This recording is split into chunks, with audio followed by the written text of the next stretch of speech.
विश्वास रखकर भगवान से प्रार्थना करना, भगवान नौकरी छूट गई, सर्विस चली गई या व्यापार चले गया, पर आप पर विश्वास है मुझे, मैं कर्म करूंगा और उस कर्म में अगर हारता भी हूं तो मुझे बल देने वाले भी आप ही। कृपा कर। कामदेव के मन में अहंकार जागृत हो गया था कि सबसे सुंदर मैं हूं, मैं काम सब कुछ मैं कर सकता हूं।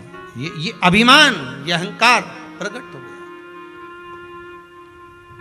हो जाता है, ऐसा नहीं कि नहीं होता, कई लोगों को हो जाता है।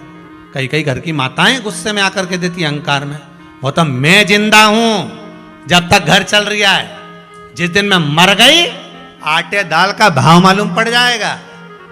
तो डोकरी से के तो ना आधा घंटा नहीं पीट जा। जिंदा हो और तुम कर रहे हो तो ये मत कहना कि तुम कर रहे हो। ना तो दुकान तुम चला रहे हो, ना व्यापार तुम कर रहे हो। दुकान चलाने वाला भी भोलेनाथ, ग्राहक बनकर आया भी भोलेनाथ, घर में रोटी भी बना रहा है तो भोलेनाथ। ये भोलेनाथ ही तो है जो श्वास चल रही है। शिव श्वास है, श्वास निकल गई तो शव है। तो रोटी कौन बना रहा है? भोलेनाथ। खा कौन रहा है? अरे बोलते तो जाओ, बोले। अब घर में लड़ाई हो तो कौन झगड़े? बोले।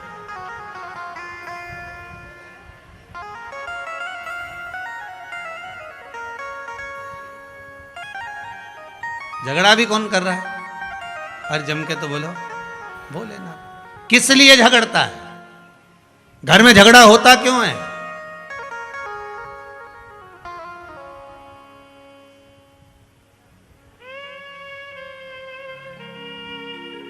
ये बेलपत्री जो होती है ना,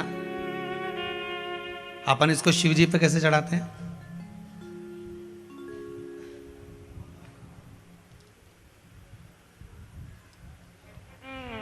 जैसे ये शिवलिंग है, ठीक है, और ये बेलपत्री को अपन ने शंकर जी पे चढ़ाया। इसी तरह चढ़ाते हो ना आप लोग, शिव जी पे चढ़ाया। पहले इससे प्रथम वाली कथा में कहा था, जब विशेष कोई कार्य होता है तो बीच वाली बेलपत्र पर शहद लगाकर बाबा पर उसको लगाकर जाया जाता है। अब जिसके घर में क्लेश ज्यादा होता हो, महाराज बहुत क्लेश, मतलब कुछ ना कुछ बात पर झगड़ा चल ही रहा हो, क्लेश हो ही रहा हो, बहुत तकलीफ चल रही, कभी बहू रूठे, कभी सास रूठे, कभी पति रूठे, कभी पत्नी रूठे, जरा जरा सी बात में एक पानी गिर गया उस पर विवाद, बच्चों को कुछ कह दिया उस पर विवाद। तो ये जो बेलपत्री की ये जो भाग होता है, इस बेलपत्री का जो डंडी का जो भाग होता है, इस भाग को, बेलपत्री के इस भाग को महाराज, ऐसी कैसी बेलपत्र, बस ये भाग को बेलपत्री के वृक्ष के नीचे शहद लगाकर इस पत्ती पर ऐसे ही बेलपत्री की जड़ में उस भाग को लगाकर या रख के आ जाइए। केवल एक ही बार करना, किसी भी प्रदोष पर कर लेना महाराज। फिर एक प्रदोष से दूसरी प्रदोष तक तुम्हारे घर में कभी क्लेश नहीं हो सकता, ये पक्का है, झगड़ा होगा ही नहीं। हाँ, वो जानबूझ के झगड़ लो तो बात दूसरी है। किसी और वाला महाराज की बात झूठी करना है तो अपन तो झगड़ो, चाहे कुछ भी हो जाए। अब भाई कई लोग तो होते हैं विरोध में खड़े होने वाले, तो उनका मन, इनने किया अपन को नहीं करना, जा अपन को नहीं करना। तो अब कहीं का कह दे कि भाई अपन को तो अब घर में झगड़ा ही नहीं हो रहा, तो वो झगड़ा कराने के लिए मन में सोचे कि नहीं अपन तो झगड़ेंगे चाहे कुछ भी हो जाए। होता है कई बार ऐसा मन में भाव जागृत हो जाता है कि भाई देखना पड़ेगा अपन को, प्रैक्टिकल तो करो। पर हम भी कहते हैं प्रैक्टिकल करो और जरूर करो। एक महाराज जी प्रवचन दे रहे थे, प्रवचन में कह रहे थे शराब नहीं पीना चाहिए, मदिरा नहीं पीना चाहिए, ये गंदा नाली का पानी है, क्यों पीते हो, गटर में पड़े मिलोगे, बर्बाद हो जाओगे। वहीं महाराज का पहचान वाला बैठा था, उठकर खड़ा हो गया, ओ महाराज तुम इतनी बड़ी बड़ी बात कह रहे हो, तुम्हारा सग्गा भाई पी के गटर में पड़ा है, पहले उसको तो ज्ञान दे लो फिर हमको देने ला। महाराज जी चुप रहे, कुछ नहीं बोले। थोड़ी देर बाद बोले, भैया देखो मैं भी प्रवचन कर रहा हूँ, मेरा भाई भी प्रवचन कर रहा है। बस अंतर इतना है, मैं मुंह से समझा रहा हूं, मेरा भाई प्रैक्टिकल करके दिखा रहा है। तुम जैसे समझना चाहो समझ जाइए। समझना आपको है, आप कैसे समझोगे ये आपके ऊपर है।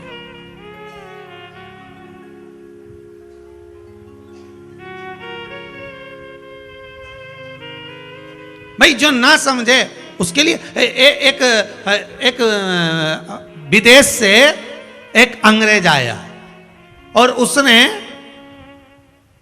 दीवार पर जितने कंडे बने थे गाय के उसका फोटो खींचा। तो उसको गांव के 10-12 लोग देख रहे थे और वो बढ़िया हेटमेट लगा के फोटो खींच रहा था, चश्मा लगा के। तो उसको बड़ा आश्चर्य हो रहा था। तो गांव के लोगों ने पूछ लिया,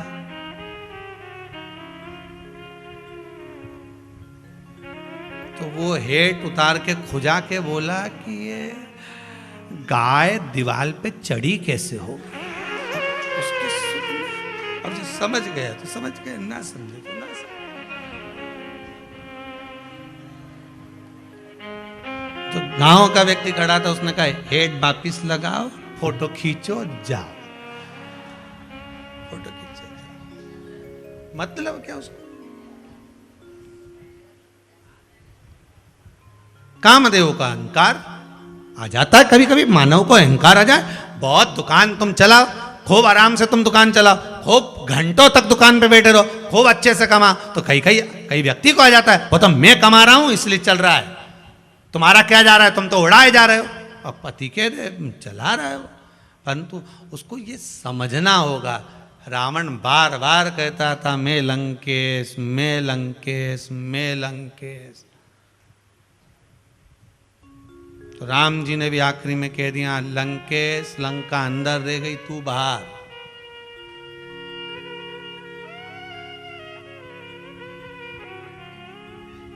और अंतिम समय में कुछ नहीं बचा, कुछ भी नहीं, सब समाप्त। कामदेव का अहंकार। कामदेव ने कह दिया। देवऋषि नारद निकल कर जा रहे थे, नारद जी ने पूछ लिया कामदेव से, वाह स्वाब। कामदेव जी को देखकर नारद जी करे बड़े सुंदर लग रहे हो आप, बड़े सुंदर, क्या सुंदर आपका स्वरूप है। अब कामदेव तो पहले से सोच रहे थे कि मेरे बराबर कोई सुंदर नहीं, मैं जो कर सकता हूं वो सब कुछ कर सकता हूं। मैंने भगवान शंकर की समाधि को तोड़ दिया, मेरे बराबर कोई हो नहीं सकता। अब इनके पास में जाकर देवऋषि नारद ने कह दिया वाह वाह साहब, क्या सुंदरता आपकी, क्या सुंदरता। अब तो ये और अब गुब्बारा में जैसे हवा भर दो ना, भर दो।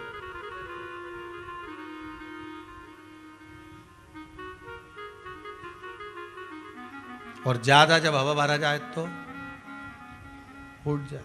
बस कामदेव के भी खूब हवा भर दी। और ऐसे केवल नारद जी जैसे एक नहीं है, नारद जी अकेले, ऐसे तुम्हारे को भी घना मिलेगा। अभी रविवार के दिन भी ढेर मिलेगा। रविवार को ही है ना, अरे समझ गए क्या? गजब। घर जाके नजर उतरवा लेना एक बार, तुम्हारी याददाश्त तो बड़ी पक्की है, ये बात तो पक्की है। रविवार को ये ना चलनी में मुंडा देखोगे,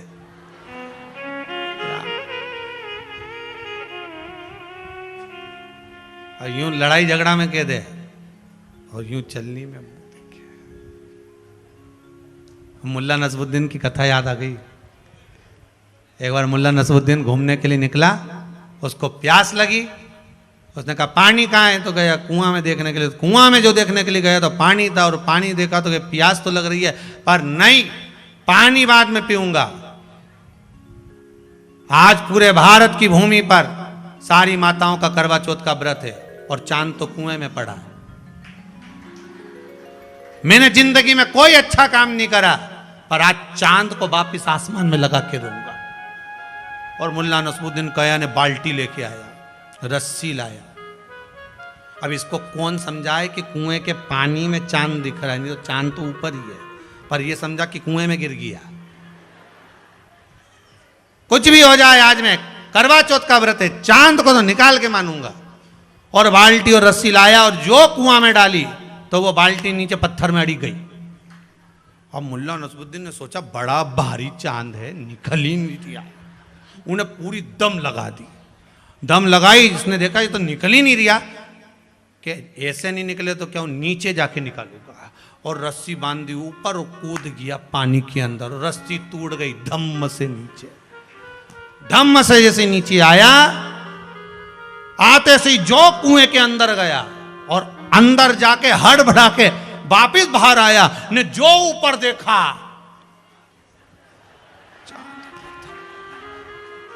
मुल्ला नसरुद्दीन चिल्ला के बोला, भले कुछ भी हुआ, अपन कुएं में गिर गए, पर चांद तो ऊपर लगा के ही दिया। अब बस, अब ऐसे तो तुम भी अब एक दिन चलनी में मुंडा देख लो, और कितना प्रेम से ने सिर पे पल्लू मल्लू लेने, ऐसे प्रेम से दो भला करे कितने, और वो भी मुस्कुराए, और तेरी 2500 की साड़ी देख के जले जले जाए कि जब तक नहीं दिलाई ने प्राण खा गई मारी। अब भगवान, तुम चलनी में मुंह देखो, वो तुम्हारे गले का मंगलसूत्र देखे 50,000 का नाश बना दे। तुम चलनी में मुंह ना देखो, फिर आरती उतारो, फिर वो तुम उनका पांव पढ़ो, तुम उनका पांव पढ़ो, वो चांद देवता का पांव पड़े, इसको परमानेंट एक जैसी बना दे, जैसी आज है ऐसी कर दे जीवन पर। बड़ा भगवान कामदेव को अकल देने वाले, कामदेव को सीख देने वाले देवऋषि नारद आ गए, और देवऋषि नारद ने आकर कामदेव को क्या विवेक दिया, क्या बुद्धि दी। देवऋषि नारद से कहा, देवऋषि नारद जी बोले कामदेव को, ओ कामदेव बड़े सुंदर लग रहे हो भगवान, इतने सुंदर आप, वाह वाह वाह, क्या कहने, आपकी बराबरी कोई नहीं कर सकता। कामदेव बोले मेरी बराबरी कोई नहीं कर सकता, मतलब कोई ना कोई है जो मेरी बराबरी कर रहा है।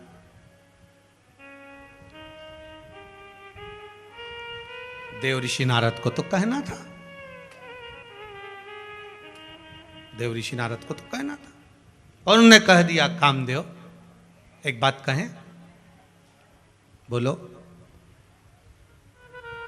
आपसे भी सुंदर ब्रजमंडल में एक है जिसकी उम्र मात्र 4 वर्ष की है, 4 वर्ष का, हाँ, और मुझसे ज्यादा सुंदर, हाँ, अच्छा जाकर देखूं, देख लो। कामदेव गए, ब्रजमंडल में जाकर जो देखा भगवान कृष्ण का स्वरूप, जो देखा आसक्त हो गए, ये तो मुझसे ज्यादा सुंदर, मुझसे ज्यादा सुंदर, अतिशय। हमारे यहाँ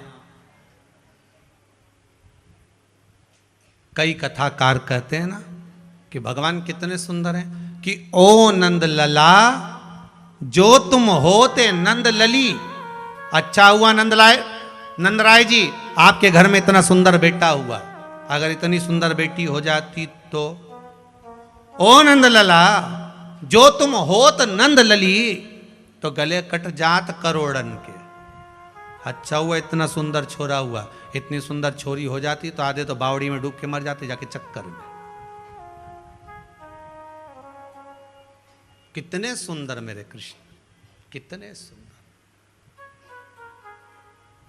जो गोरे होते तो क्या करते मनमोहन, तेरे काले रंग पर तो दुनिया लुट जाती है। नंदलाल तेरी बंसी पागल कर जाती है।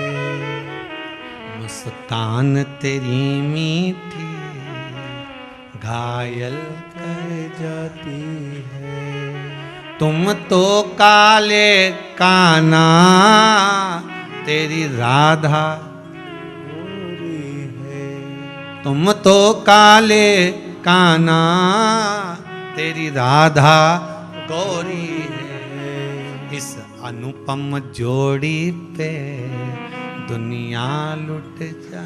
जय हो। बड़े सुंदर हुआ। कामदेव देखकर थकित रह गया। अब जब किसी से होड़ नहीं कर पाते, जब कोई व्यक्ति किसी की होड़ नहीं कर पाता, उससे आगे नहीं निकल पाता, तो क्या करता है फिर वो? जम के बोलो। उसकी निंदा, उसकी बुराई, उसके लिए अपशब्द, उसके लिए ताने, उसके लिए गालियां और उसके कहे गए या उसके चित्रण में से कुछ गलतियां निकालना। जब होड़ नहीं कर पाता, जब आगे नहीं बढ़ पाता,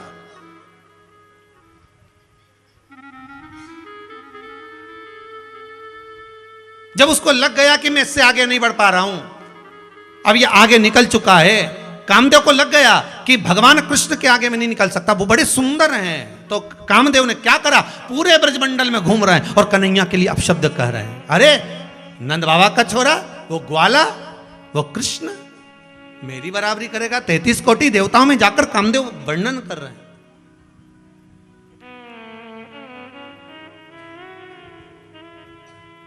जब बराबरी नहीं कर पाते, हम उससे आगे नहीं निकल पाते,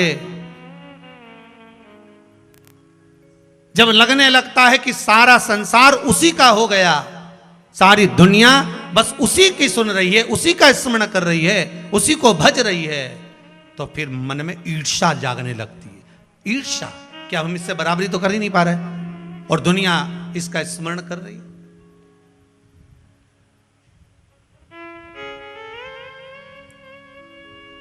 परम पूज्य गोलोकवासी श्री राजेश्वरानंद जी महाराज की एक बात बड़ी सुंदर है।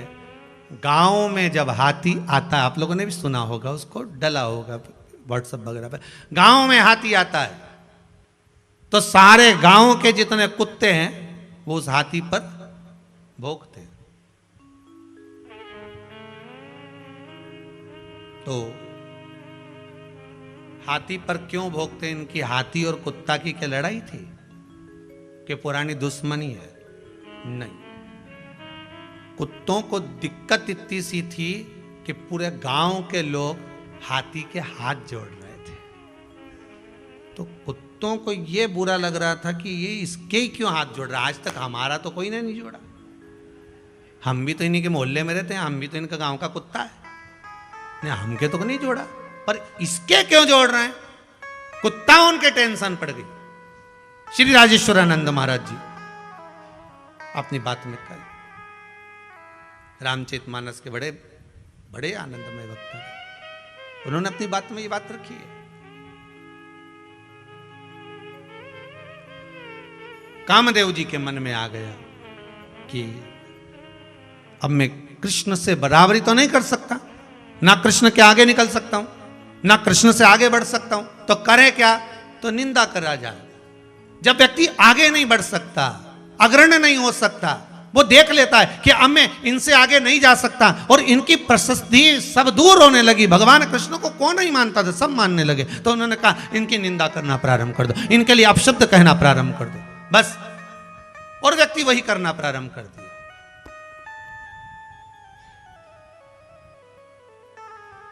आपकी भी अगर कोई निंदा कर रहा हो, आपके लिए भी अगर कोई अपशब्द कह रहा हो, तो बड़े खुश हो जाना, दिवाली पे उसको साड़ी दिलाना।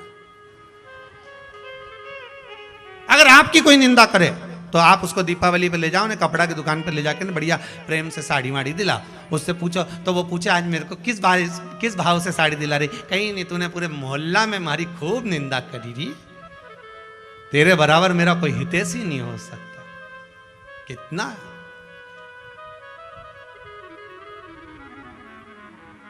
जिसकी निंदा होती है, जिसकी निंदा होती है उसका पद, प्रतिष्ठा, यश, वैभव और उम्र बढ़ती चली जाती है। जिसकी निंदा होती है, इसीलिए सास इतनी जल्दी नहीं मरती। ये कारण समझ में आया।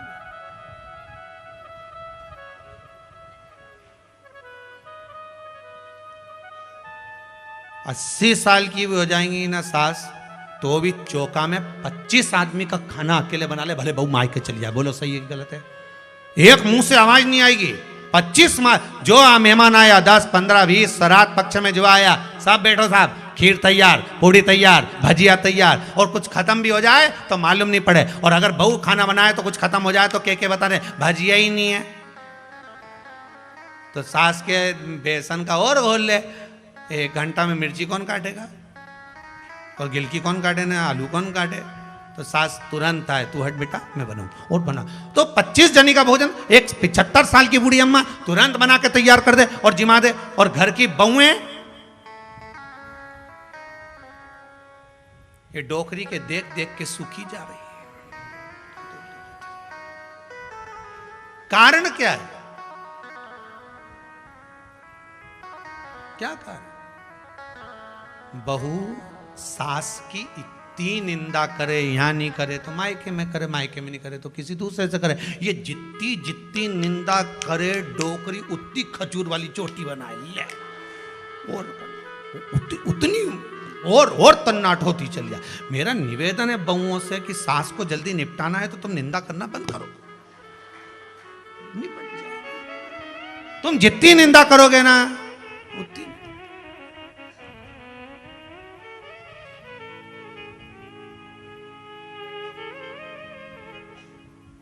अब कहीं की वो पलंग पे पड़ी है, गंदगी कर रही है, कहीं कहीं की रे बेचारी पड़ी पलंग पर, अब उसकी गंदगी कर रही है, वो गंदा कर रही है, तो वो 10 जनी को फोन लगा के बोले हम तो बड़े परेशान हो गए, ऐसा हो गया वैसा हो गया, हमने तो इतनी सेवा कर रहे हैं, गंदगी कर रही। पर तुम निंदा करोगे करोगे करोगे करोगे तो वो जल्दी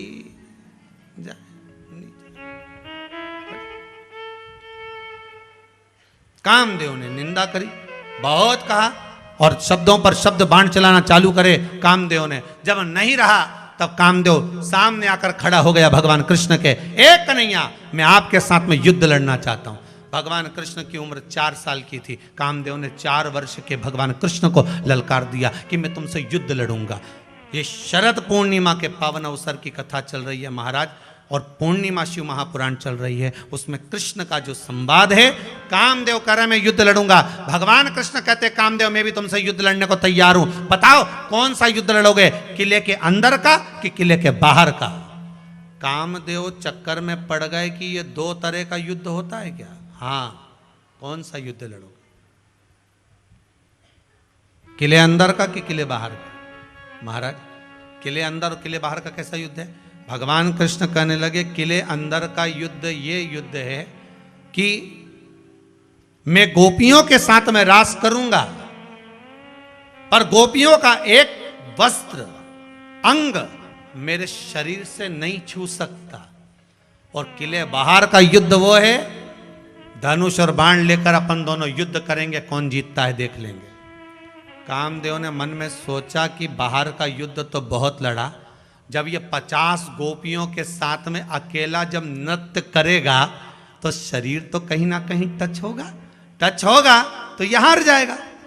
कामदेव कहने लगे हम किले अंदर का युद्ध लड़ेंगे। ठीक है, भगवान ने कहा जाना शरद पूर्णिमा पे। कामदेव ने कहा शरद पूर्णिमा पर? हाँ, एक ही दिन है बड़ा भारी, शरद पूर्णिमा का दिन, जब मैं बंसी का नाद करूंगा गोपियां सुध भूल कर आएंगी, तब तुम भी आ जाओ। कामदेव आ गए सज धज के। भगवान कृष्ण ने जो बंसी बजाई, गोपियों का ढेर लग गया, अंबारियां, युवान क्या, युवती क्या, बूढ़ी क्या, बुजुर्ग क्या, सब आ गई, सब।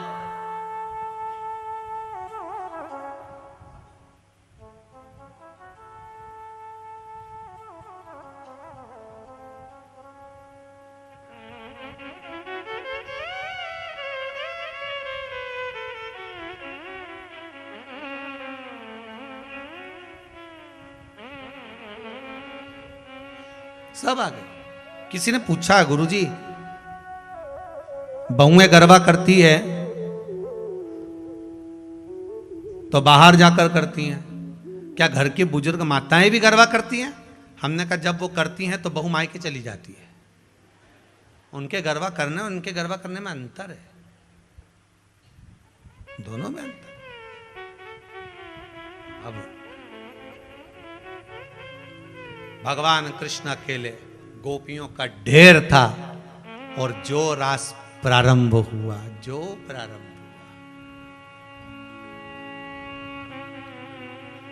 और ध्यान दीजिएगा महाराज, ब्रह्मपुरी में ब्रह्मा नाचे, शिव नाचे कैलाश पर, आज तो कन्हैया नाचे राधा जी के साथ। भगवान शंकर ने देख लिया कि आज मेरा साड़ू भाई गया है नीचे, कामदेव, तो भगवान शंकर को बड़ी प्रसन्नता हो रही है। क्यों?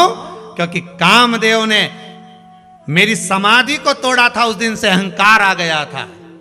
एक रिश्तेदार दूसरे रिश्तेदार के यहाँ जब जाता है, बहुत अच्छा पैसा अगर उसके पास होता है तो वो पैसे की ही बात करता रहता। और साहब हमने तो वहाँ भी मकान ले लिया, हमारी तो 4 फैक्ट्रियाँ चल रही है, 3 प्लाट अब भी लिए, तो इसको सुनाने से कौन सा फायदा? जिसके पास कुछ नहीं बेचारा कहेगा बताओ हमको सुनाने से कौन सा फायदा? हमें दे रहा है क्या कुछ? क्यों कह रहा है?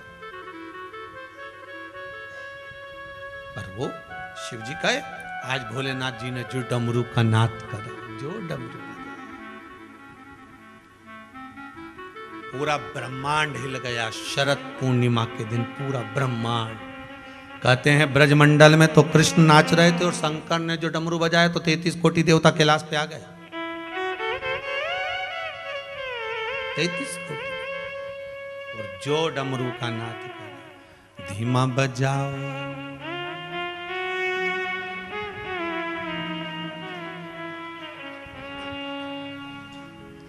जितने टीवी पर कथा सुन रहे हो, आपके भी नृत्य का फोटो, बड़े भाव का फोटो आप व्हाट्सएप पर भेज देना। 33 कोटि देवता सब आनंद के साथ कैलाश पर आकर विराजमान हो गए महाराज, सब कैलाश।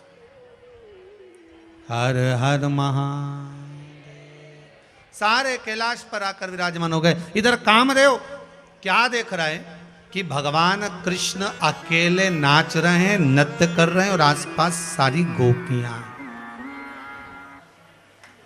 सारी गोपियां आसपास। अब क्या देखा उन्होंने कि गोपियां सब आसपास में, अब कन्हैया अकेले, इतनी सारी गोपियां। तो भगवान को लगा, कामदेव ने सोचा कि कैसे बचोगे कृष्ण। अब भगवान ने क्या करा, रास करते करते करते करते भगवान 2-2 गोपी के बीच में एक एक कृष्ण प्रकट हो गए। कितने कृष्ण हैं? हर गोपी के 2 गोपी के बीच में एक कृष्ण। जब और घूमना चालू करा, और घूमे, तो एक गोपी के साथ एक कृष्ण हो गए। जब और घूमे तो गोपियां तो नजर ही नहीं आई, सब दूर कृष्ण ही कृष्ण हो गए।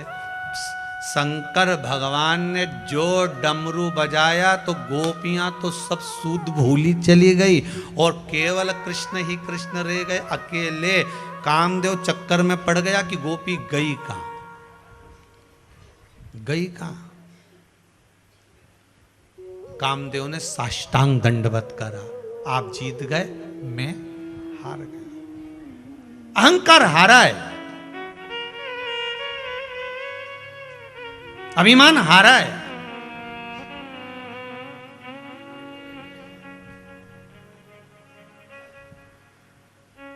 और अभिमान हारता जरूर है, एक असत्य, झूठ और एक अहंकार।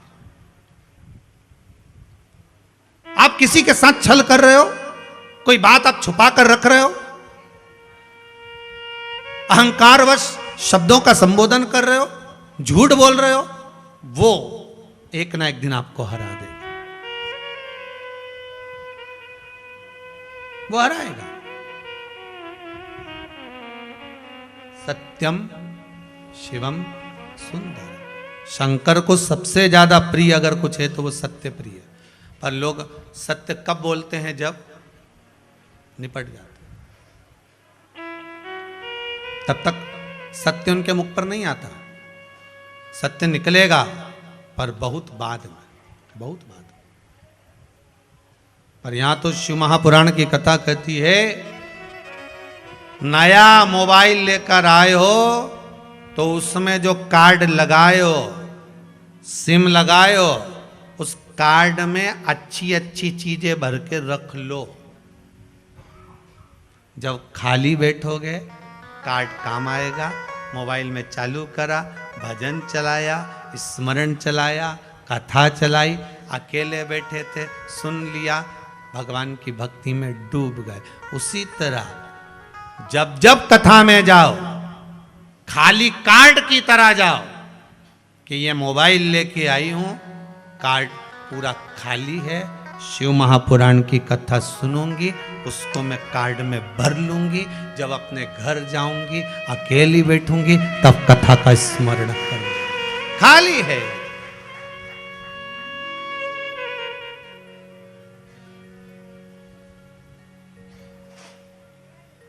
चित्तवृत्ति में वो रह जाए।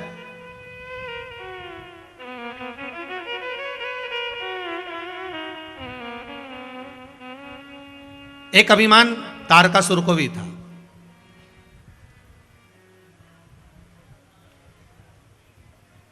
और तारकासुर को जो अभिमान था वो इस बात का अभिमान था कि मैं शिव का उपासक हूं, शंकर का उपासक हूं,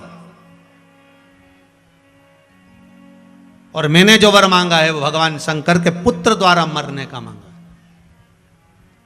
अभी कथा के शुरू में कहा था एक अहंकार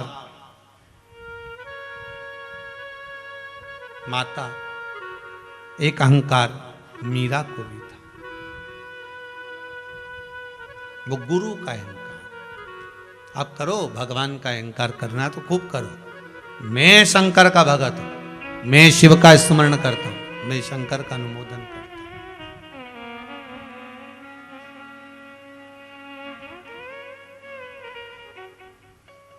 ये जो मानव का जो शरीर मिला है ना, ये हमारे पूर्व का जो कर्म है उसको काटने के लिए मिला।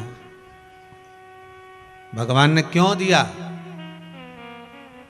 मत बुरे कर्म कर बंदे वरना पछताए। भगवान की आंखों से तू बच नहीं, तू बच नहीं पाएगा।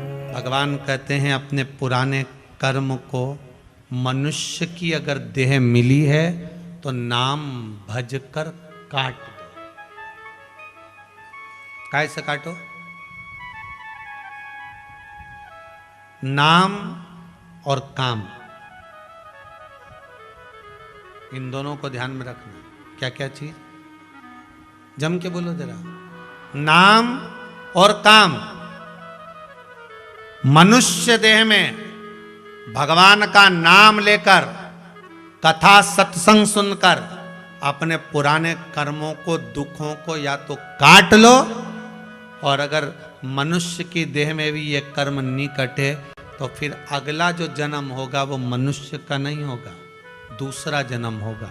फिर काम कर कर के काटना पड़ेगा। गधे बन गए तो काम ही करना पड़ेगा ना, नाम तो नहीं जप सकते। बैल बन गए तो काम ही करोगे ना, नाम तो नहीं जप सकते। मेंढक बन गए, घोड़ा बन गए, स्वान बन गए, तो अब ये घोड़ा क्या राम का नाम गाता होगा, भजन करता होगा? नहीं। केवल एक मनुष्य देह, मानव का शरीर केवल एक भगवान ने ऐसा दिया कि तुम भगवान का नाम ले लेकर अपने दुख को, तकलीफ को, कष्ट को काट दो। कई लोग कहते महाराज जी ये कुबेरेश्वर धाम में ना तो भभूति मिले, ना बेल मिले, ना कुछ सामान मिले, ये जंगल में कुबेरेश्वर धाम में आए और ना आप मिलो, केवल कथा बाचो और श्री शिवाय नमस्तुभ्यम बोले, बहुत चल।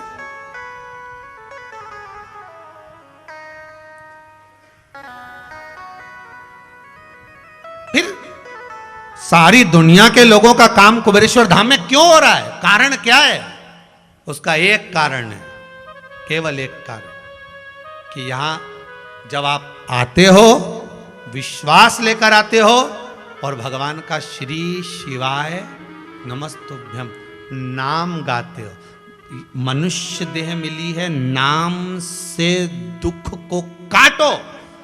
बस तुम यहां आकर जब भगवान का नाम लेना चालू करते हो, कथा सुनना चालू करते हो, तो वो नाम तुम्हारे भीतर पहुंचता है। बार बार उच्चारण भगवान के नाम का होता है। इसलिए भगवान भी यहां से जाते समय कह देता है, जा 3 महीने के अंदर तेरा काम हो जाएगा, तेरा दुख कट गया, जा, जिस लिए आया है तेरा कर्म वो कट पाया। जो दुख था, तकलीफ थी, कष्ट था, मैंने काट दिया, तू जा भगवान के भजन कर।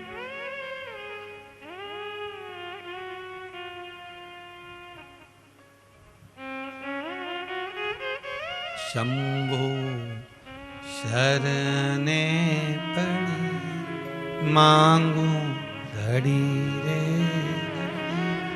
दुख काटो, दया करी ने दर्शन। ओ शंभु शरणे पड़ी मांगू घड़ी दुख काटो, दया करी ने दर्शन बाटो।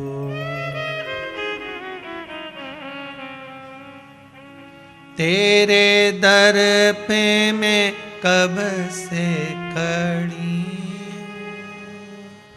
तेरे दर पे ही आके पड़ी हूँ।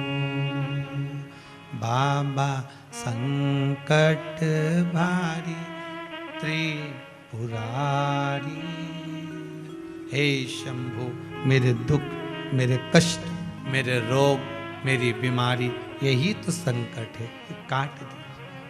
काय से कटेगा? मनुष्य देह मिली है तो नाम से काट दो, और अगर मानव की देह त्याग दी उसके बाद जो योनि मिलेगी तो काम से काटना ही पड़ेगा। तो काय से काटना चाहोगे? तुम्हारी मर्जी बता। देखो एक व्यक्ति वो होता है, डॉक्टर साहब के वहां गया, दिखाया, डॉक्टर साहब ने कहा साहब देखो तुम्हारे शरीर में बहुत बड़ी तकलीफ है, हाँ एक काम करते हैं, अगर ये गोली तुमको दे रहे हैं सुबह दोपहर शाम 3 टाइम अगर तुम खाते रहोगे तो ऑपरेशन की जरूरत नहीं पड़ेगी। गोली अगर नहीं खाई तो फिर ऑपरेशन तो करना पड़ेगा, ऑपरेशन तो बहुत जरूरी है, नहीं कराओगे तो मर जाओगे, तो ऑपरेशन करना पड़ेगा। तो अब तुम क्या करोगे? ऑपरेशन कराओगे कि गोली खाओगे? नहीं नहीं अच्छे जम के बोलो जरा। तो गोली खाओगे कि नहीं साहब हम तो 3 टाइम गोली खा लेंगे और बिल्कुल नियम से इन्हें रोटी खाई ने गोली का डिब्बा उठाई ने फिर खाई, और दोपहर में सोती सोती भी सपने में भी गोली दिख गई, उठ के बैठ गई, खाई। रात के जैसे ही रोटी खाई ने गोली खाई, फिर ऑपरेशन की जरूरत पड़ी नहीं। उसी तरह भगवान ने भी कह दिया मनुष्य का शरीर दिया है, या तो ये टेबलेट खा खा के नाम ले ले के दुख को काट ले, नहीं तो ऑपरेशन तो है ही सही, बाद में गधा घोड़ा तो बनना ही सही है, बाद में बनना ही, फिर काम कर करके काटना।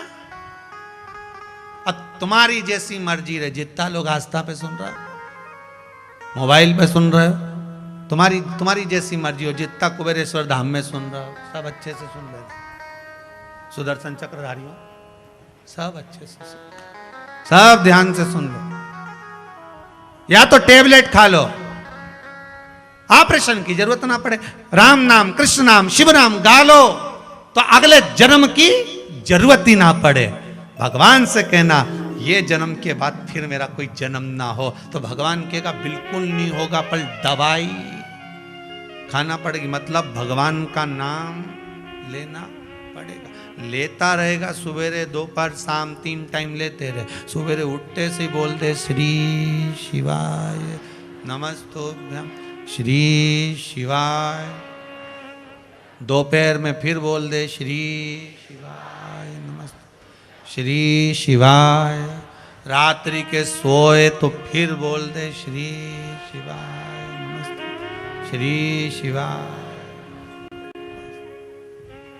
चक भगवान भी के टेबलेट पूरी खा रिया है, तुझे घोड़ा नहीं बनाऊंगा पक्का। जो नी बोल रही है यही छिपकली बनने वाली, बाकी तू टेंशन मत ले, बिल्कुल रत्ती भर मत ले, तू तो भजन गा।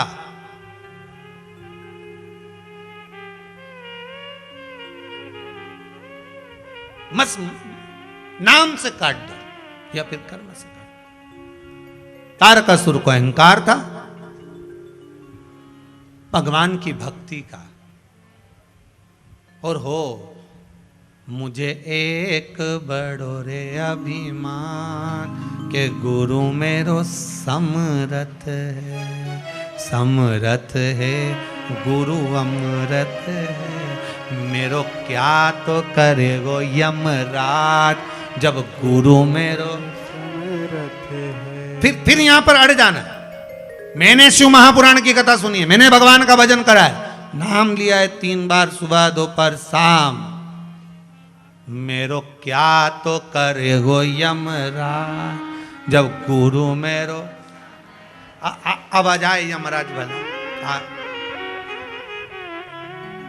फिर वही वाली बात आ गई, कर लेंगे 2-2 बात हम उस काल के आगे, और काल क्या करेगा महाकाल के आगे। अब आ जा सामने।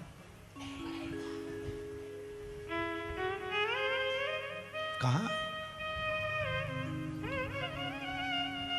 मेरे भोले तेरा सहारा है, मेरे भोले तेरा सहारा है, मेरी नैया का तू। बस अब तू आ जा, अब कोई दिक्कत नहीं आए। तारकासुर के प्राण हरने के लिए भगवान शंकर के पुत्र श्री कार्तिकेय, षडानंद कार्तिकेय का प्राकट्य गंगा के जल से। अब विचार करिए, पार्वती मैया भगवान शंकर की अर्धांगिनी, और बेटा कहां से हो रहा है? गंगा के जल से। क्यों? कारण एक ही था। शंकर भगवान ने गंगा जी को वर दिया था, गंगा तूने जो तप करा, तेरे तप के आगे पार्वती का तप भी फीका था। मैं तुझे वर देता हूं, मेरे पुत्र का प्रागट्य तेरे जल से हो। षडानंद कार्तिकेय गए।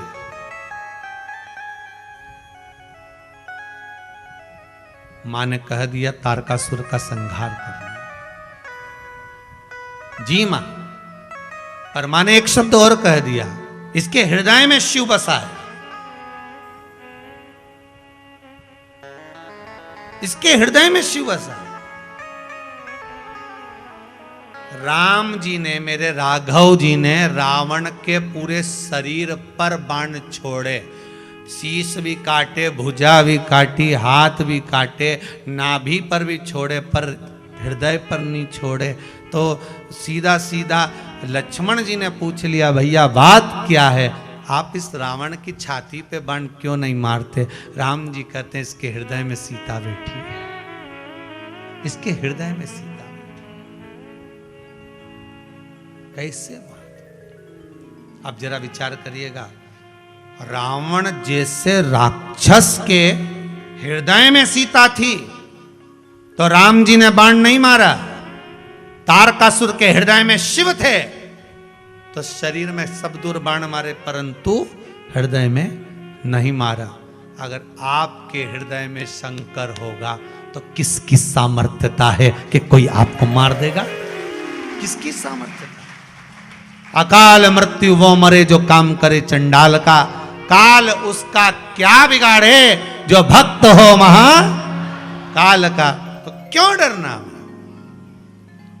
किस लिए डर? तुम तो सीधा सीधा बोला ना कि भाई भोलेनाथ जी, मुझे ना तो पूजन आती है, ना मुझे अर्चना आती है, ना मैं पाठ जानती हूँ, ना मैं मंत्र जानती हूँ, ना मैं साधना जानती हूँ, ना मैं तप करना जानती, ना मैं योग। ना मैं कुछ जानू, मैं तो केवल एक ही चीज जानूं, एक लोटा पानी भुनसारे से भर लूं, सुबह से उठते से ही नहाई धोई ने पानी भरा और बाजू में जो शंकर जी का मंदिर उमें चढ़ा किया, और इतने प्रेम से चढ़ाई सिर पे पल्लू मल्लू लेके, और बढ़िया शिव जी के। आज एक पत्र आया, इसमें लिखा है, बड़ा सुंदर बात हो।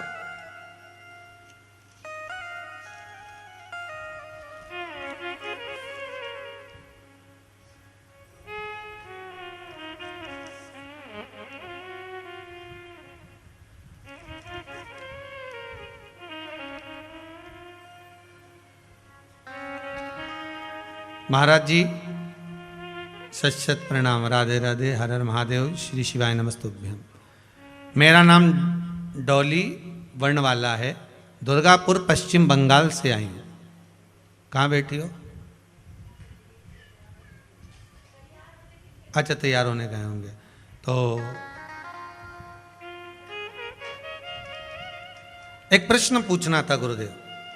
हम जब शंकर जी के मंदिर में जाते हैं तो वहां पर शंकर भगवान के शिवलिंग पर बहुत सारी चींटियां हो जाती हैं, समझ नहीं आता कि जल कैसे चढ़ा।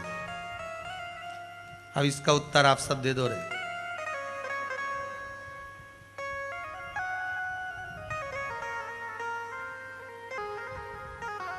उसमें लिखा है, हम मंदिर के पंडित जी से भी पूछे तो वो कह देते हैं कि चढ़ा दो तुम तो, पर शिव महापुराण की कथा कहती है, पहले तो एक बात का ध्यान रखो। सबसे पहली बात, जो भी जल चढ़ाने जाए, या आप भगवान शंकर पर खड़ी शक्कर चढ़ा रहे हो, मीठा चढ़ा रहे हो, गुड़ चढ़ा रहे हो, शक्कर चढ़ाओ, मिठाई चढ़ाओ, पर जो भी आप चढ़ाओ, मना नहीं है। भगवान को जब भी भोग लगाया जाता है तो शिवलिंग से थोड़ा दूर रखा जाता है। ऐसा नहीं है कि तुमने पेड़ा तोड़ के शंकर जी का शिवलिंग पे लगा दिया है। बहुत ध्यान देना महाराज, बहुत ध्यान दीजिएगा। जो भी भोग लगाओ आप थोड़ा दूर रखिए, पहला। दूसरा, जब शिव जी का पूरा श्रृंगार कर लिया, पूजन कर ली, आराधना कर ली, अर्चना कर ली,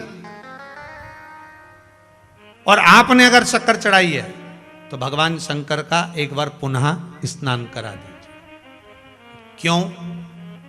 क्योंकि जैसे आप अपने बच्चे को दूध पिलाने के बाद, कुछ खिलाने के बाद दवाई भी पिलाते हो तो उसके बाद उसके मुंडा पे गीला हाथ फेर देते हो। बोलो, फेरते हो कि नहीं फेरते? क्यों फेरते हो? क्योंकि रात के सोएगा तो इसका मुंडा में चींटी भरेगी, तो इसलिए मुंडा पे हाथ फेर दिया। अब शिव जी के लिए भी भाव तो अपने शुद्ध रखो ना। निर्मल मन सो मोहि पाव। भाव अगर आपका शुद्ध होगा तो ही तो भगवान मिलेगा। जैसे एक ब्रजमंडल में एक दो बहन रहती थी, दोनों बहनों को मालूम पड़ा कि संतों के जो झोली होती है ना, संत की झोली, उस झोली में भगवान कृष्ण होते हैं, लड्डू गोपाल जी होते हैं, भगवान कृष्ण होते हैं। अच्छा, दोनों बहनों ने विचार कर लिया, अब संत की झोली कहां से लाएं? तो एक संत यमुना जी का स्नान करने आए। जैसे यमुना जी का स्नान करने आए तो इन्होंने कहा ये जाएगा नहाने और अपन इसकी झोली टटोल लेंगे, इसमें भगवान है कि नहीं।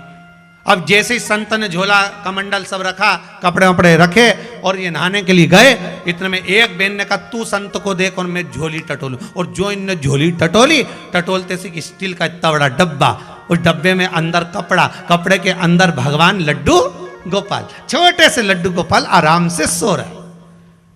बहन ने आवाज लगाई, जीजी जल्दी आ, जीजी जल्दी आ। और जीजी आई दौड़ के, क्या हुआ? देख भगवान कृष्ण मिल गए।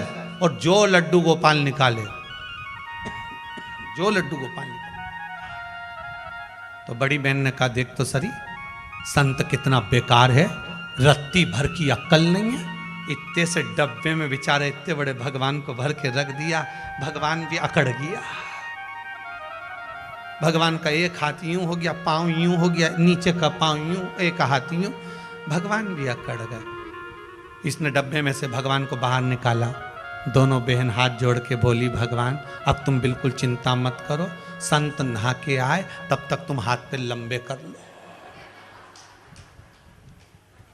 अब भगवान भी भोले का, भगवान ने इनका कहना मान लिया, हाथ पे लंबे कर दिए। ले अब वो लंबे तो हो गए, अब के कितने सुंदर भगवान लग रहे देखो।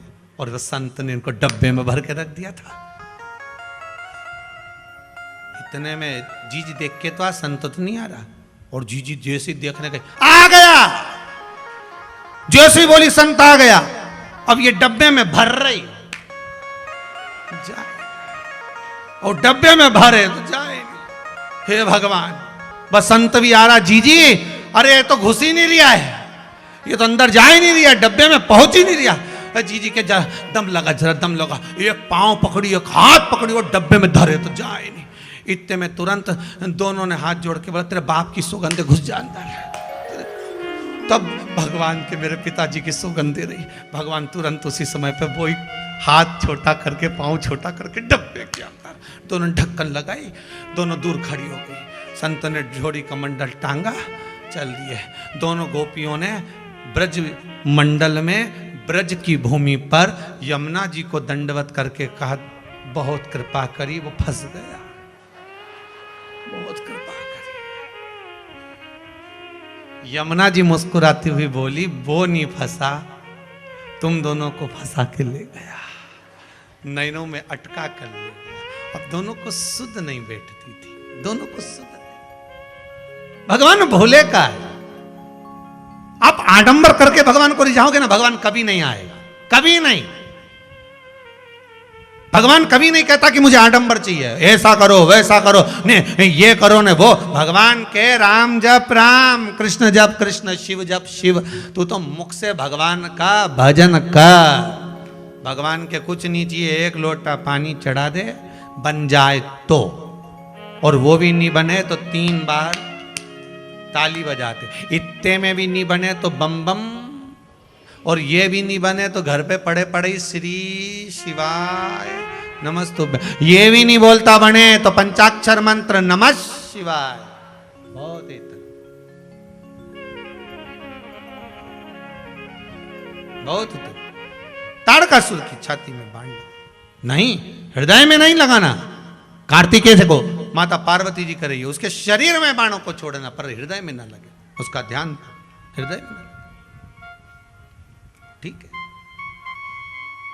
अब षडानंद कार्तिकेय जी ने तारकासुर का संहार कर दिया। तारकाक्ष, विदुम्माली, कमलाक्ष की 3 पुत्र, तीनों ने तप करा, तीनों ने तप करा। सीधे जाकर आक्रमण नहीं करा, पहले तप करा। आपसे भी निवेदन है, अगर भगवान कुछ तुमको दे दे, कथा श्रवण करने के बाद बाबा आपको कुछ दे दे, तो ये मत सोचना कि मेरे में, अब मैंने जो तप करा था, मैंने ये करा था तो मुझे, नहीं नहीं, ये तो प्रभु आपकी कृपा से सब काम। ये बाबा अगर आपको दे दिया, दे दिया, अहंकार ना है। तारकाक्ष, विदुम्माली, कमलाक्ष की तीनों का अहंकार आ गया। तप करा, बल प्राप्त करा, ब्रह्मा जी से वर मांगा, 3 पुरियों का निर्माण कर दीजिए, हम उस पुरी में निर्माण करके उसमें रहें, और हम मरे तो तीनों एक साथ मरे। भगवान ने कह दिया तथास्तु। शंकर जी ने इन्हीं पुरियों में जाकर इनको मारा था, इसलिए शंकर जी का नाम त्रिपुरारी पड़ गया था। भगवान शिव ने सारे देवताओं को पशु बना दिया, शंकर भगवान पशुपति नाथ बन गए, जाकर तारकाक्ष, विदुम्माली, कमलाक्ष की का संहार कर दिया। भगवान शिव का नाम पशुपति नाथ पड़ गया। पशुपति व्रत शिव महापुराण में वर्णन किया गया। जैसे सत्यनारायण भगवान के व्रत का वर्णन स्कंद पुराण में है, पशुपति व्रत का वर्णन शिव महापुराण का। कितने सोमवार? 5 सोमवार।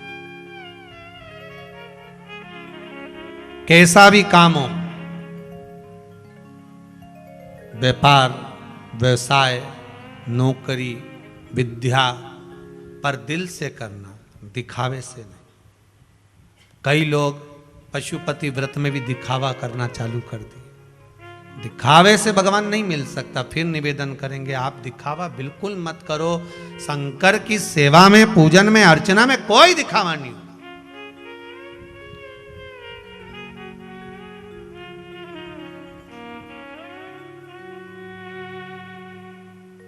आप सब लोग कुबेरेश्वर धाम में आए हो, आपने यहाँ कहीं दिखावे का कोई चीज देखी? ये कुबेरेश्वर महाराज का मंदिर है, ये मुरली मनोहर मंदिर, वो गौशाला, वो भोजनशाला जो बना वो आपके सामने।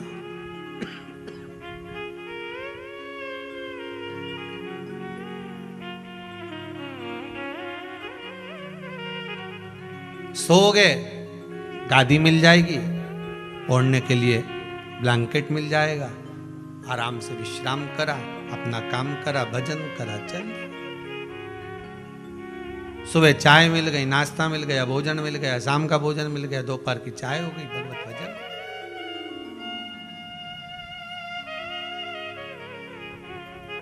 कहीं दिखावे का करो, आप भजन में लगो, स्मरण करो, बस दिखावा मत करो।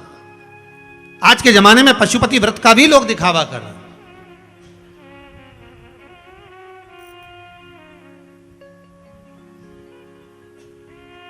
भगवान के सामने जाकर कभी दिखावा मत करना कि मैं व्रत कर रही हूं। नहीं नहीं, ये आप करा रहे हो तो मैं कर रही हूं। 5 व्रत होते हैं पशुपति व्रत के, 5 व्रत। सुबह के समय पर पूजन की थाली लगाइए, चंदन, अबीर, गुलाल, हल्दी आदि जो भी सामग्री आप पूजन की रखते हो वो रखो। जल का पात्र, पंचामृत सामग्री अभिषेक के लिए सब ले जाओ। शिव जी का अभिषेक पूजन मंदिर में जाकर करिए। पशुपति व्रत, घर के अंदर शिवलिंग है तो उसके पूजन का वर्णन नहीं है।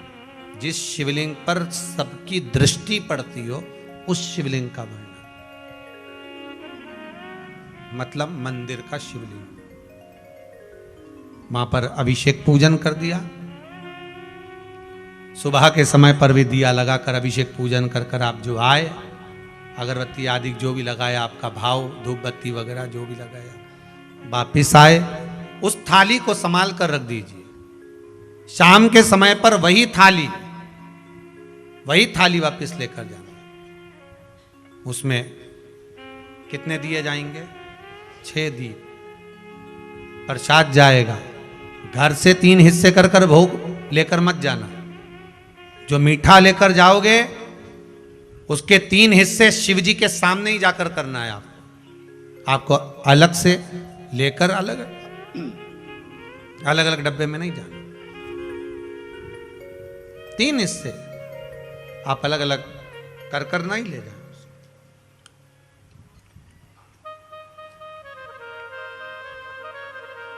अब बाबा की वापिस वही पूजन, बेलपत्री समर्पण,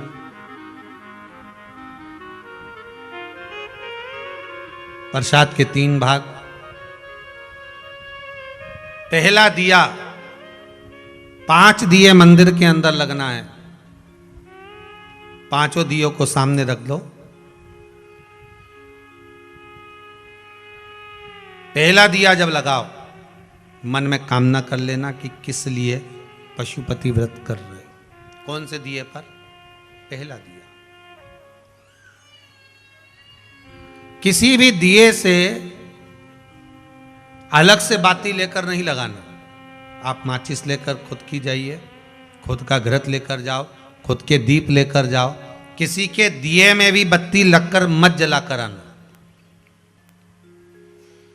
मट्टी के दिए नहीं हो तो आटे के दिए बना कर ले जाओ, पर अपने दिए लेकर जाना, अपने दीप लेकर जाना।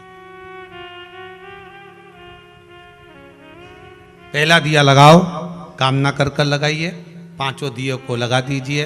बाबा की पूजा अर्चना कर कर निवेदन कर लेना, बाबा पशुपति व्रत कर रही हूं। शिव महापुराण के अनुसार सुना है मैंने,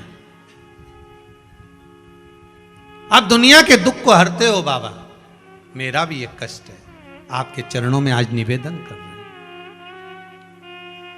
विनती कर कर 5 दियों को लगाकर प्रसाद का 2 भाग मंदिर में छोड़कर 1 दिया बिना जला थाली में रखकर, भाग रखकर प्रसाद का 1 भाग लेकर शिव मंदिर से वापस निकलकर अपने दरवाजे पर पहुंचिए।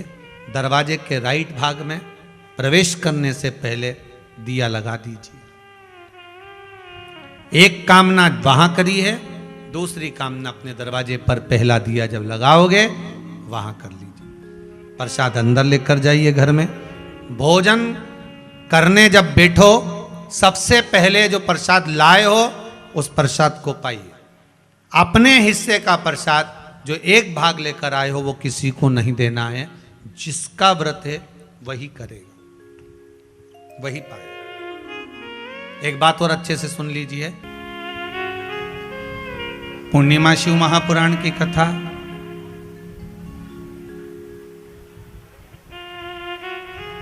जो जीवन का एक सुख प्रदान करने वाली है, एक आनंद देने वाली है। कई लोगों के मन में एक प्रश्न जागृत हो जाता है कभी कभी कि गुरुदेव भगवान तो हमको नजर नहीं आता, भगवान हमको दिखता ही नहीं है। एक बात आपको पहले भी कहा, आज फिर कहते हैं, परमात्मा भले नजर ना आए पर उसकी परछाई आज भी नजर आती है।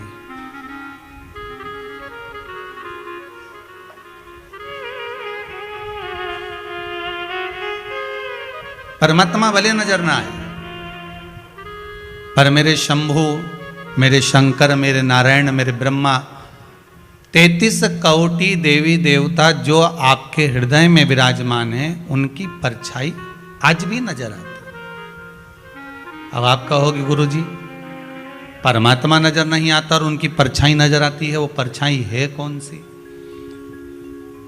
तो चंद्रमा अर्थात शिव महापुराण की कथा, पूर्णिमा शिव पुराण कथा कहती है ये मंदिर, ये आपके भीतर का विश्वास, आपका दान, पुण्य, सत्कर्म, भजन, कथा, सत्संग, संकीर्तन, ये मेरे भगवान की परछाई है जो आज भी नजर आती है। आपका किया गया भजन मेरे भगवान की परछाई है, आपका किया गया दान मेरे भगवान की परछाई है, आपका किया गया सत्कर्म मेरे भगवान की परछाई है।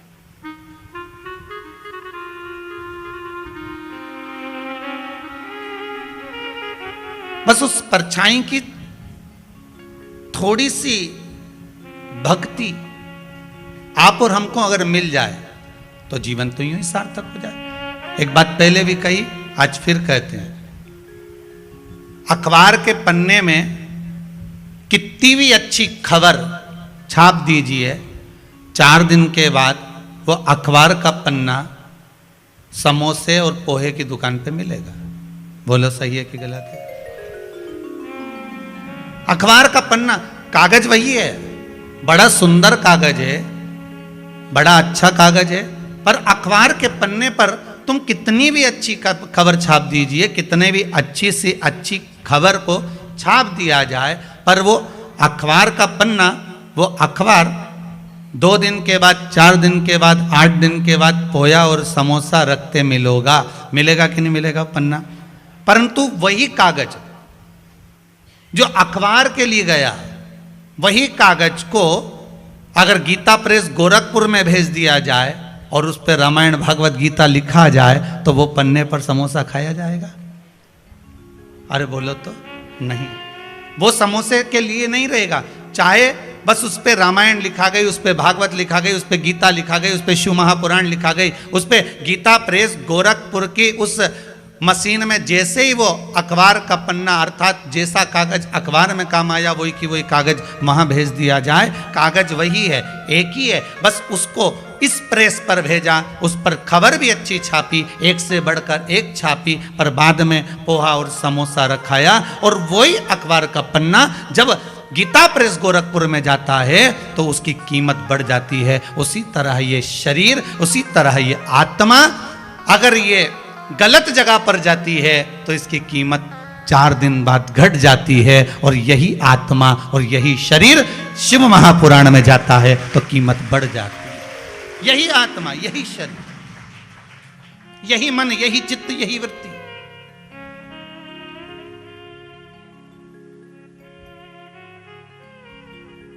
आप इस मन को, आप इस चित्तवृत्ति को, आप इस भाव को भगवान में जितना जितना समर्पित करोगे,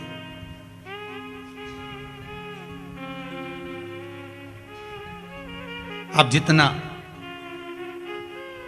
परमात्मा की ओर लेकर जाओगे, उतना यह मन शुद्ध होता चले जाएगा।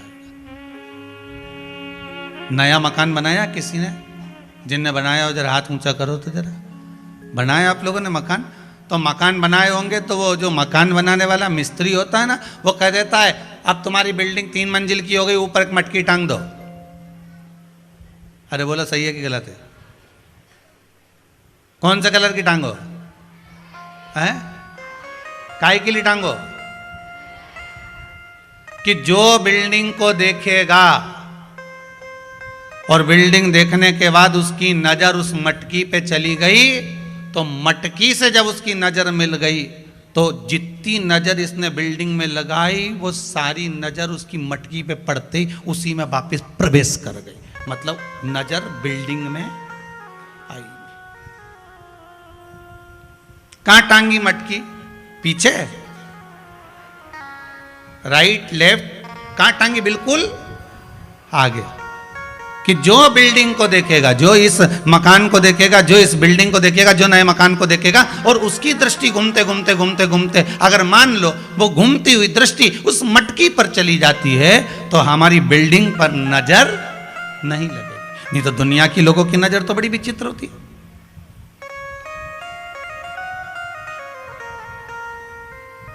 कौन से कलर की टांगी? काले कलर की। बस शिव पुराण भी यही कहती है कि भगवान के मंदिर क्यों जाते हैं, किस लिए जाते हैं, और एक ही देवता है जिसके माथे पे मटकी बंधी रहती है। अरे बोलो तो जम के, कौन सा? देव अधिदेव महादेव, उसके माथे पे हमेशा कलश ही मिलता है। तो किसी ने पार्वती जी शिव जी से पूछी, क्यों भोलेनाथ जी ये बताओ जरा, ये जब गंगा तुम्हारे सिर पर है, भोलेनाथ जी जब गंगा तुम्हारे सिर पे है तो पानी तो यूं निकलना चाहिए, तो ये उल्टा पानी तुम्हारे ऊपर बूंद बूंद बूंद बूंद टपक रहा है, ये है क्या? शंकर भगवान बोले ये पानी का तो बहाना बना के रखा है, जो भगत मेरा दर्शन करने आता है उसकी नजर तो मेरी मटकी ही उतार देती है, उसकी नजर तो मेरी मटकी ही उतार देती है। जो शंकर के मंदिर में प्रवेश करता है और प्रवेश करते समय बस मेरे उस कलश का दर्शन करता है। कई लोग प्रश्न करते हैं, महाराज जी इस कलश का महत्व क्या है?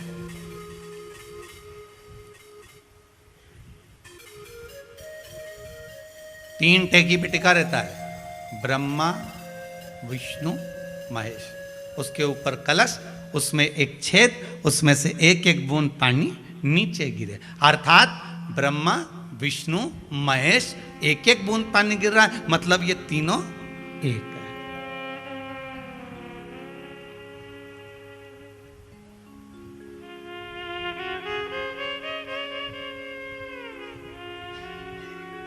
ब्रह्मा विष्णु सदा शिव जानत विवेका, भोले जानत अविवेका।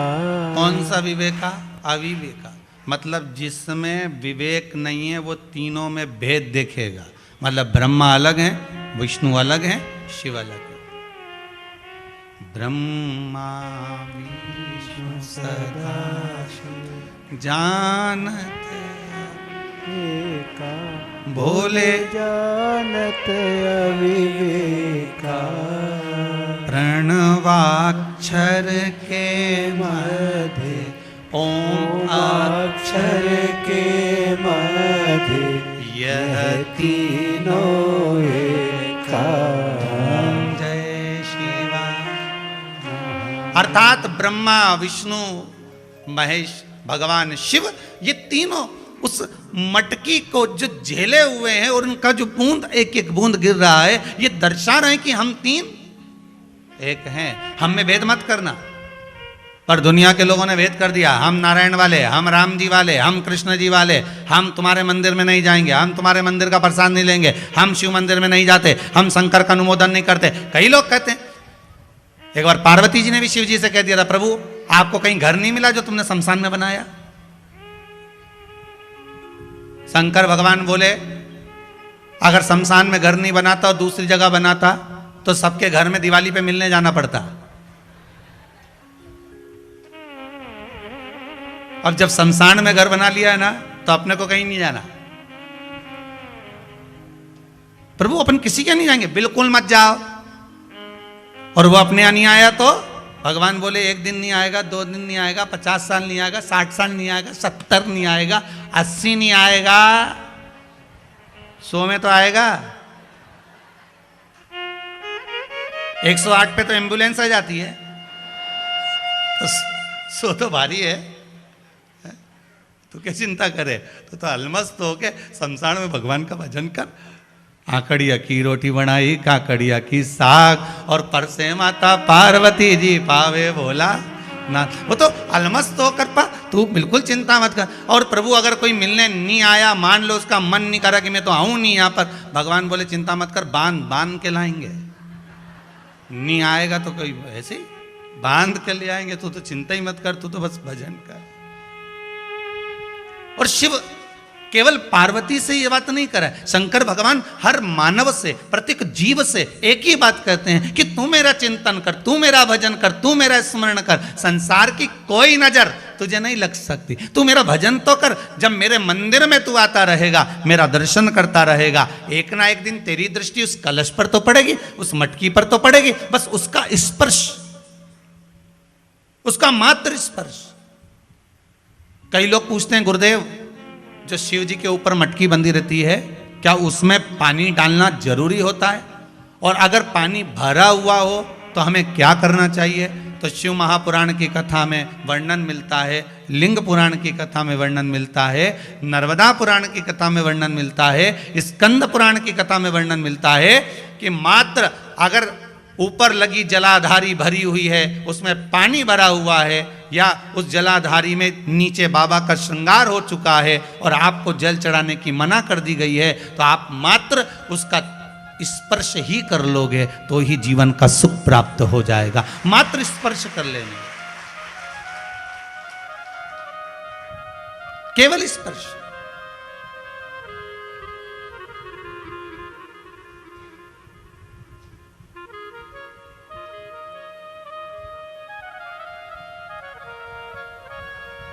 कितना मान सम्मान दिया हमारे विद्वान ब्राह्मण जन,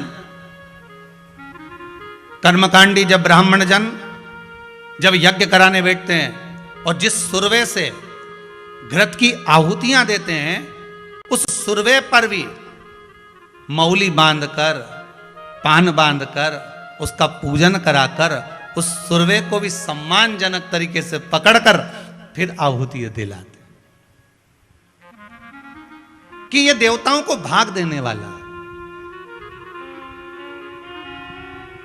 अगर हम देवताओं को जो भाग दे रहे हैं, हम तो देवताओं के लिए आहुतियां दे रहे हैं। यहां तक हमारे विद्वान ब्राह्मण कहते हैं, यहां तक हमारे ब्राह्मण जन कहते हैं, कर्मकांडी ब्राह्मण यहां तक वर्णन करते हैं विद्वत जन कि अगर हम सांकल्य भी छोड़ रहे हैं तो उसको भी सम्मान से अग्नि में देना चाहिए। क्यों? क्योंकि जिस आदर से, जिस सम्मान से, जिस सत्कार से हम अग्नि देवता में सांकल्य छोड़ते हैं, उस आदर से अग्नि देवता प्रसन्न होकर हमको भी वही आदर, वही सम्मान, वही सत्कार प्रदान करते हैं और उसी भाव से हमको प्रदान करते रहते हैं। हम जिस भाव से देंगे,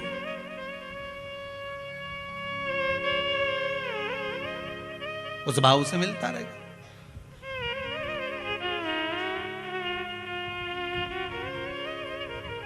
अगर हमने आदर दिया है, आदर मिलेगा। हमने सम्मान दिया है, सम्मान मिलेगा। एक बार श्री कामदेव जी महाराज घूम रहे थे और कामदेव जी महाराज को अहंकार आ गया कि इस संसार सागर में सबसे ज्यादा सुंदर मैं हूं। पहले भी कहा, आज फिर कह रहे हैं, ना काया का, ना माया का, ना धन का, ना वैभव का, ना सत्ता का, ना प्रतिष्ठा का, ना यश का, ना कीर्ति का अहंकार कभी मत करना। अगर अभिमान करना है तो मीराबाई से पूछ लेना उसने किस चीज का अभिमान करा था। मीराबाई कह दे कि मुझे एक बड़ो रे अभिमान कि गुरु मेरो समर्थ है। मीराबाई से पूछा, मीरा तू अभिमान किस बात का करती है? मीराबाई कहती है मेरा एक अभिमान बड़ा प्रबल है कि मेरा गुरु समर्थ है। तो मीरा तेरा गुरु समर्थ, अरे तूने तो जो गुरु बनाया वो रविदास जी को बनाया, चमड़े के जूते बनाने वाले को बनाया, तूने गुरु बनाया, एक चर्मकार को बनाया। अगर मीरा तो किसी अच्छे गुरु को बनाती तो हम जान जाते। मीराबाई बोली उसी में तो आनंद है कि मैंने चमड़े का जूता बनाने वाले रविदास जी को गुरु बनाया है। अरे मीरा तू राणा के घर की बहू और तू गुरु भी बनाई तो किसको बनाई? मीराबाई कहती है जात न पूछो साधु की, पूछ लीजिए मोल करो तलवार का, पड़ी रहन दो। तूने गुरु बनाया तो रविदास जी को बनाया। हाँ क्यों बनाया? मीराबाई बोली मेरी मर्जी।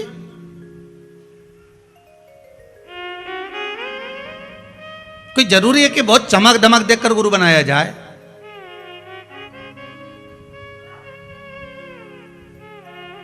आपको पहले गुरु पूर्णिमा के समय पर गुरु श्री शिव महापुराण की कथा बाची थी, उसमें कहा था पानी पियो छान गुरु करो जान। 50 बार विचार करना तब जाकर कहीं गुरु मंत्र लेना, नहीं तो आज का जमाना बड़ा विचित्र है साहब, बहुत विचित्र।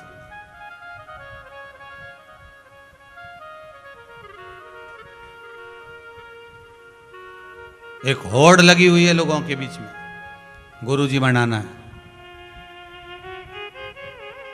पूछा जाए क्यों बनाना है?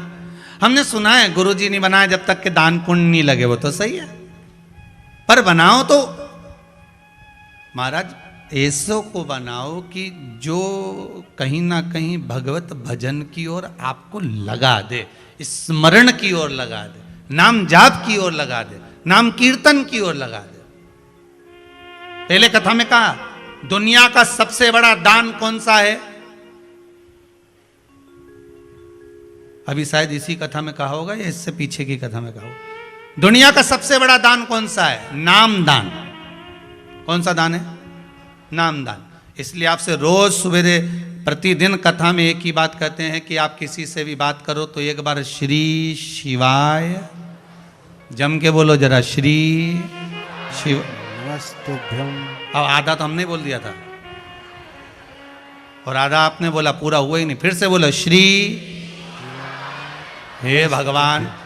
पहले श्री तो बोलो साथ में, श्री शिवाय नमस्तुभ्यम। ये नाम दान है, ये नाम दान है। देते रहो दुनिया के लोगों को। आप भी गुरु से कम हो क्या? नाम दान है। सुबह से उठो तो भी व्हाट्सएप खोलो तो पहला शब्द निकलना चाहिए श्री शिवाय नमस्तुभ्यम। लिखा, सेंड कर दिया, जा। अब जो पढ़ेगा, एक बार भले कहीं का फोटो डालोगे तो नहीं खोलेगा, वीडियो डालोगे तो नहीं खोलेगा, पर वो तो लिखा हुआ इतना सा तो नहीं भी खोलेगा तो भी खोलेगा। बोलो सही है कि गलत है? तुम नहीं खोलो, परंतु वो खुला खुला है, मत खोलो तुम। अब वो जो तूने फोटो भेजा पहले तो टिक मारना पड़ेगा की का फोटो है, बेरू सिंह है कि जगदम्बा है, उसको पहले खोल के देखो। अब यहाँ तो खोलने का ही काम नहीं, और वीडियो भेजी तो भी खोलने का काम कि इसको खोल के देखें कि ये सही है, कौन है, क्या है। तो आप तुमने लिख के भेज दिया श्री शिवाय नमस्तु। अच्छा, एक वो स्टेटस होता ना व्हाट्सएप का बाजू वाला,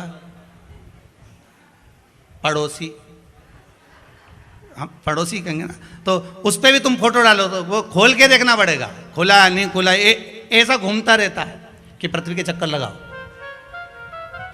विषहरा शामदी बारी दौतली और देव,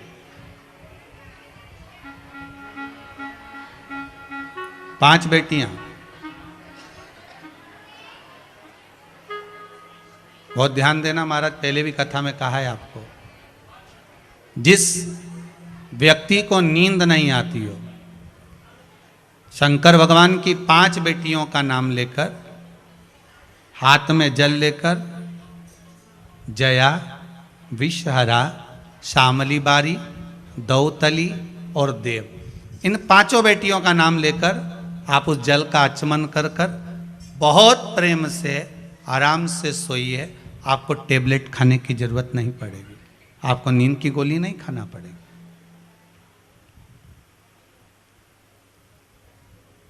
रोज 11-11, 12-12 बजे तक नींद नहीं आएगी, पर जिस दिन कथा,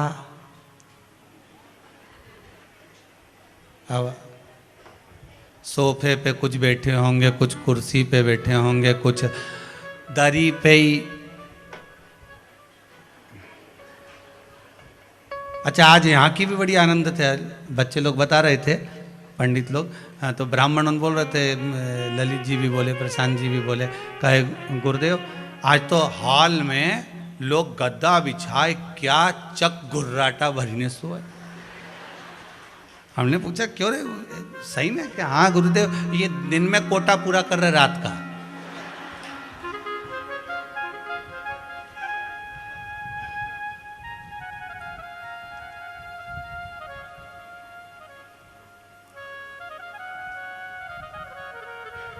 बाबा वो घड़दानी है, वो घड़ी है मेरा शिव। वो जो देता है कम नहीं देता, उसने जो दिया। और फिर निवेदन करूंगा, जैसे कुंभज बाबा के आश्रम में, अगस्त ऋषि के आश्रम में मेरे देव अधिदेव महादेव माता सती को लेकर पहुंचे थे कथा सुनने के लिए। शंकर भगवान के मन में था कि मैं राम जी का दर्शन करूं, तो उनको राम का दर्शन मिला। सती माता के मन में आया, विवाह करने के बाद यहां आई, इससे तो मैं भस्म हो जाती, तो माता सती भस्म भी हुई। शिव महापुराण की कथा कहती है, रामचरितमानस कथा कहती है, जिस समय हम कथा को श्रवण करने के लिए बैठे, जब हमारी चित्त वृत्ति में कथा प्रवेश कर रही हो, शिव महापुराण की कथा को जब हम सुनने के लिए बैठे, भले हम टीवी चैनल पर सुन रहे हो, चाहे हम फेसबुक यूट्यूब पर कथा श्रवण कर रहे हो, अपने कक्ष में भले पलंग पर सोते सोते कथा सुन रहे हो, लेट कर सुन रहे हो, बैठ कर सुन रहे हो, भोजन करते सुन रहे हो, पानी पीते सुन रहे हो, चाय पीते सुन रहे हो, तुम्हारी मर्जी के अनुसार तुम भाग ग्रहण करते हुए जब कथा श्रवण कर रहे हो, पर एक बात याद रखना कि जो विचार कर कर कथा सुनोगे, मेरा देवाधिदेव महादेव 3 महीने में वो तुम्हारे सम्मुख में प्रकट कर देगा। भाव रखकर सुनो, निर्मल मन सो मोहि, आप उत्तम भाव रखकर सुनोगे, भगवान वो भाव को पूर्ण कर देगा।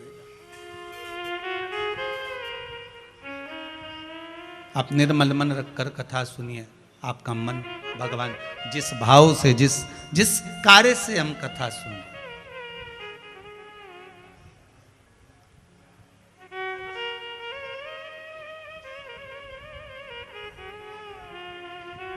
एक हमारे शायद 3-4 कथा के पहले के जजमान जलगांव से आए होंगे, कहाँ बैठे हैं महाराष्ट्र वाले, वो खड़े उधर, हाथ हिलाओ जरा,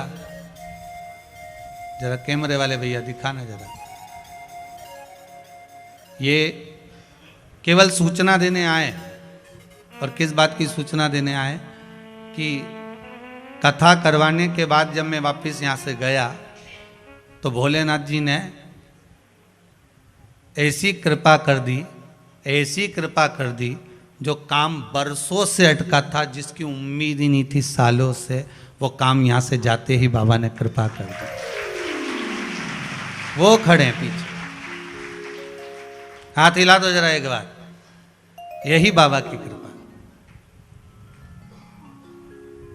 करुणा भगवान की हो, कृपा हो भगवान। अब ये छत्तीसगढ़ वालों की तो कथा चल रही है, दीक्षित परिवार की कथा चल रही है, और मालूम पड़े वो छत्तीसगढ़ वाले के यहाँ से फिर सूचना आ गई कि तारीख अगली की भी तैयारी करो साहब।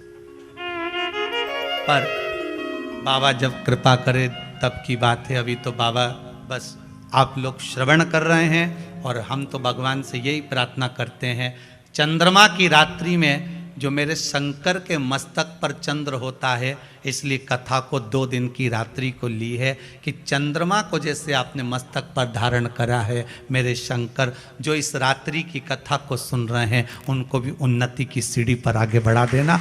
ये भी आने वाले समय में शिव महापुराण की कथा श्रवण करवाएं, जनमानस का कल्याण करवाएं, ऐसी कृपा कर देना भोलेनाथ, ऐसी करुणा कर देना। आज रात्रि की कथा है।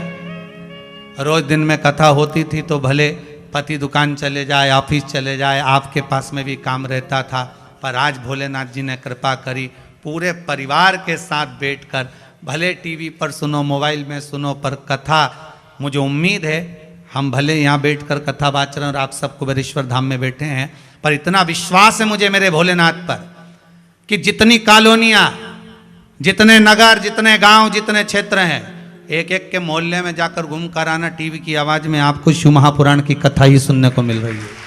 इतना विश्वास मुझे मेरे भोलेनाथ पर, और जितना विश्वास मुझे भोलेनाथ जी पर है उतना ही विश्वास जितने आस्था चैनल पर कथा सुन रहे हो, मोबाइल पर सुन रहे हो, भले फेसबुक यूट्यूब पर श्रवण कर रहे हो, उतना विश्वास आपका भी आपके देवाधिदेव महादेव पर है कि मेरा शंभु सुनेगा, जरूर देगा। जब वो चोर को कुबेर बना सकता है तो मुझे क्यों ना देगा वो, क्यों ना देगा। करुणा सागर शिव। एक मटकी बिल्डिंग की नजर को बचा लेती है। शिव जी के मस्तक पर, शिवलिंग के ऊपर लगी हुई वो मटकी, लगा हुआ वो जलपात्र, जलाधारी भगवान की, वो हमारे को कई दोषों से, कई रोगों से मुक्त करा देती, कई दोषों से।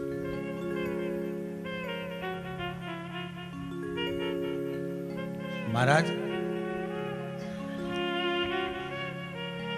यहां तक शास्त्र कहता है,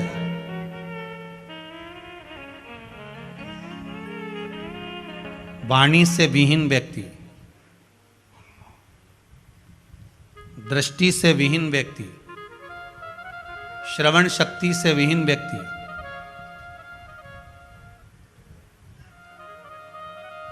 सुबह ब्रह्म मुहूर्त में जब मंदिर खुलता हो, आपके यहाँ का मंदिर जितनी बजे खुलता हो, 4 बजे, 5 बजे, 6 बजे, 7 बजे, 8 बजे, जितनी बजे ब्राह्मण देवता उस मंदिर का पट खोलें, उस समय पर जिसके नेत्र, श्रवण शक्ति या वाणी कमजोर हो, यहाँ तक शास्त्र कहता है, शिव महापुराण यहाँ तक वर्णन करती है कि जिसकी वाणी, दृष्टि, श्रवण शक्ति कमजोर हो, महाराज प्रदोष की प्रदोष, मंदिर खुले, सबसे पहला जल का पात्र आपका शंकर जी की उस जलाधारी में चढ़ जाए, महाराज 4-5 प्रदोष कर कर देखिए, बाबा कुछ ना कुछ देना प्रारंभ ही कर देता। 4-5 प्रदोष करना, विश्वास रखकर करना। आज कोई आए थे, वो कह रहे थे गुरुजी हमने प्रदोष का वो करा था, कोई उपाय, शायद बैठे होंगे कहीं, तो कहा गुरुदेव वो प्रदोष वाला हमने करा, बाबा ने हमारी बड़ी कृपा करी, हमारा कार्य सफल हो गया। ये करुणा सागर की कृपा। विश्वास से है तो शिव है। मानो तो मैं गंगा माँ हूं, ना मानो तो बहता पानी। ये आपके ऊपर है, आप क्या मान रहे हो। भगवान तो हर जगह पर मार्ग प्रशस्त करने की बात करता है। हमारे पास में जितनी वस्तुएं भगवान ने दी है, हम जिस शस्त्र को, अस्त्र को, जो सामान हमारे पास में रखते हैं, वो भी हमको मार्ग दे जाता है कि परमात्मा के सिवाय विश्वास कहीं पर मत करना।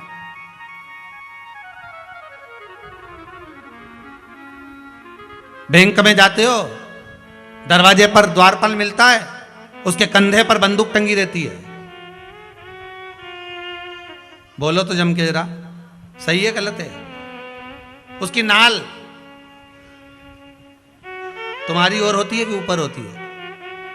कंधे पे टंगी रहती है, तो जम के तो बोलो ऊपर, और तुम्हारी ओर कर दे तो मान लो, और तुम जान निकलो वहीं तुम्हारे ऊपर।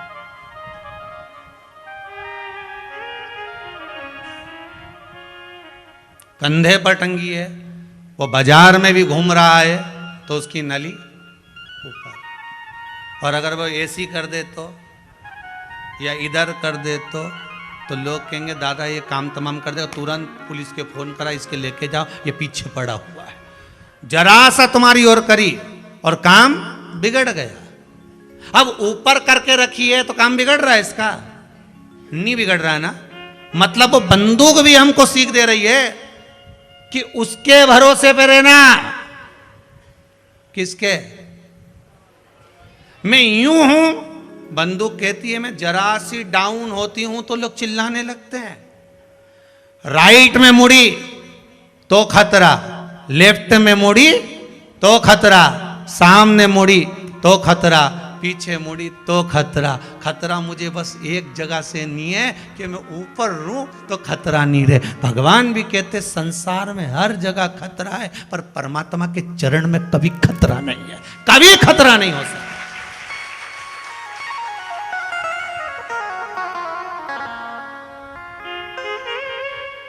दुनिया में हर जगह खतरा है।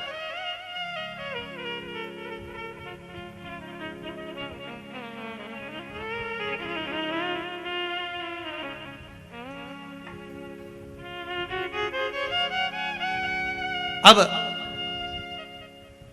बंदूक भी कह रही है कि उसके भरोसे पर जीना प्रारंभ कर लो। अभी कोरोना महामारी में ना तो कोई दुकान थी, ना कोई व्यापार था, ना कोई व्यवसाय था। कई लोगों की सर्विस, नौकरी सब छूट गई, कई लोगों की। और अभी भी कई घर ऐसे हैं जहां पर नौकरी नहीं, सर्विस नहीं, उसके बाद भी तुमको 2 रोटी वो दे रहा है। बोलो दे रहा है कि नहीं दे रहा है? कोई व्यापार नहीं तो भी वो दे रहा। विश्वास रखना, उसका भरोसा अगर दृढ़ है। और हम तो कहेंगे जिनकी नौकरी नहीं, सर्विस नहीं, व्यापार नहीं, बाबा से प्रार्थना जरूर, भले टीवी के सामने बैठकर करना, चाहे मोबाइल पर करना, पर करना जरूर कि कुबेरेश्वर महादेव, हे भंडारी, सुना है मैंने, मेरे महाकाल राजा, मेरे विश्वनाथ, मैंने सुना है कि आपके दरबार से कोई खाली नहीं गया।